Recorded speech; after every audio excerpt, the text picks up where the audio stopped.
তো হ্যালো বন্ধুরা, তো কলকাতায় অনেক ঘোরাঘুরি করলাম। তো এখন খাওয়ার পালা। তো আসলে আমি কি খাবো সেটা আপনাদের সাথে শেয়ার করব। অবশ্য আমি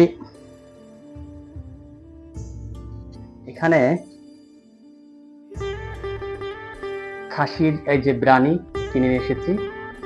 অবশ্য এটা 150 রুপি নিয়েছে। এর ভিতরে খাসির মাংস আছে। আর নিয়ে এসেছি একটা আম জুস। অবশ্য রাত্রে শোয়ার আগে এটা খাবো। আম জুসটা নিয়েছে 20 রুপি। তো এখানে একটা পানির বোতল কিনেছি। পানির বোতলটা নিয়েছে 20 রুপি। তো আসলে দেখব এর ভিতরে কেমন মাংস দিয়েছে। দেখি, মাংস খাসির মাংস দিয়েছে।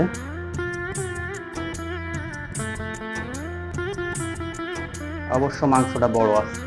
দেখেন খাসির মাংস, খাসির মাংস। তো অবশ্য একটু খেয়ে দেখি কেমন লাগে। একটু খেয়ে দেখি।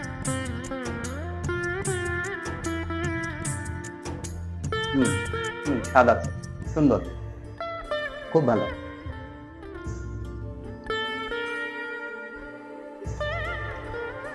ভালো আছে।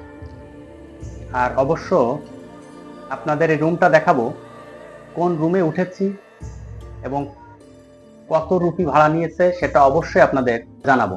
যদি আপনারা কলকাতায় আসেন তো এই ধরনের রুম খুঁজে বুঝে দাম দর করে রুম নিতে পারেন। রুমটা কেমন হয়েছে, কত টাকার ভিতরে, কত ইন্ডিয়ান রুপির ভিতরে রুমটা নিয়েছে সেটা আপনাদের অবশ্যই দেখাবো।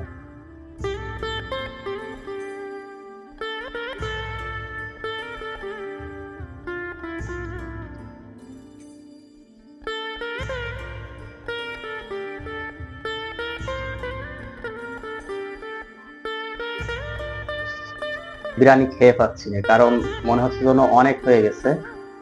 150 রুপিতে কিনা, তো খেয়ে পাচ্ছি না।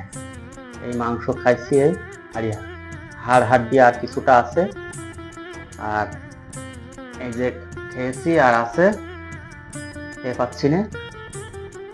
আপনাদের সাথে একটা জিনিস শেয়ার করার জন্য কিছু কথা।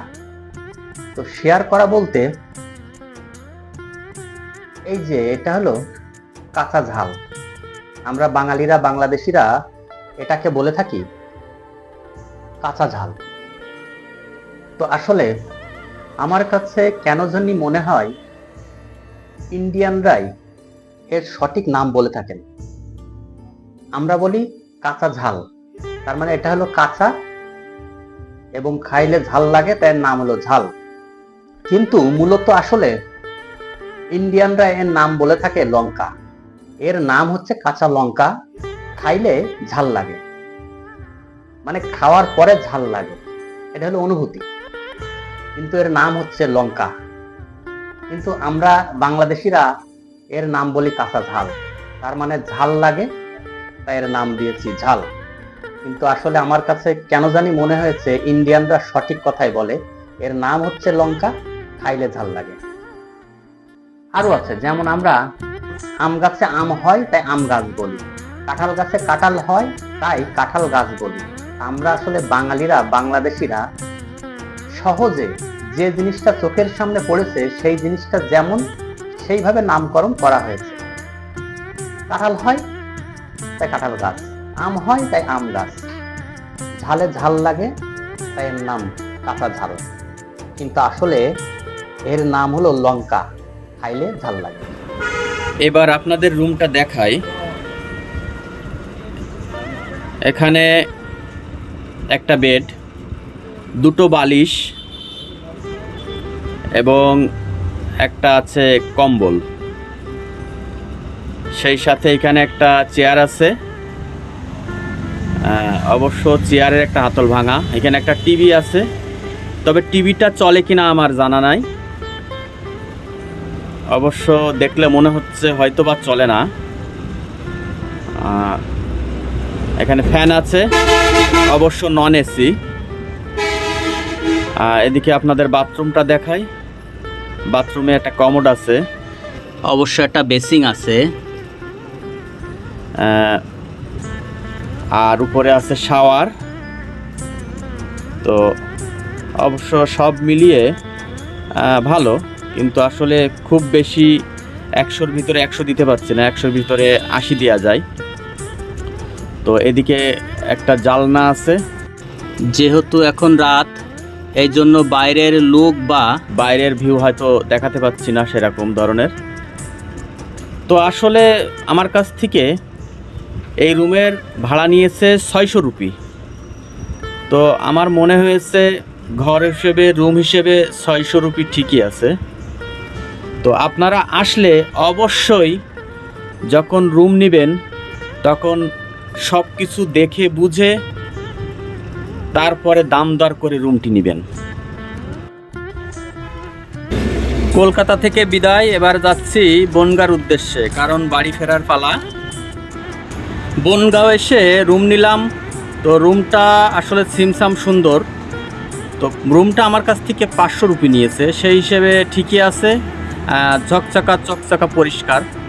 তো আসলে আমার কাছে পছন্দ হয়েছে। এখানে আছে একটি বেড, 3টে বালিশ, একটি জানালা আছে। জানালা থেকে আসলে বাইরে আরও রুম দেখা যায়। তো আপনাদের একটু দেখাই, এই যে এখান থেকে আরও রুম দেখা যায়, ওপাশে আরও অনেক রুম আছে, ওখানে অনেক রুমে অনেকে ভাড়া আছে।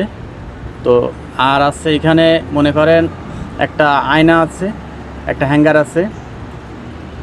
তো এই হলো আয়না।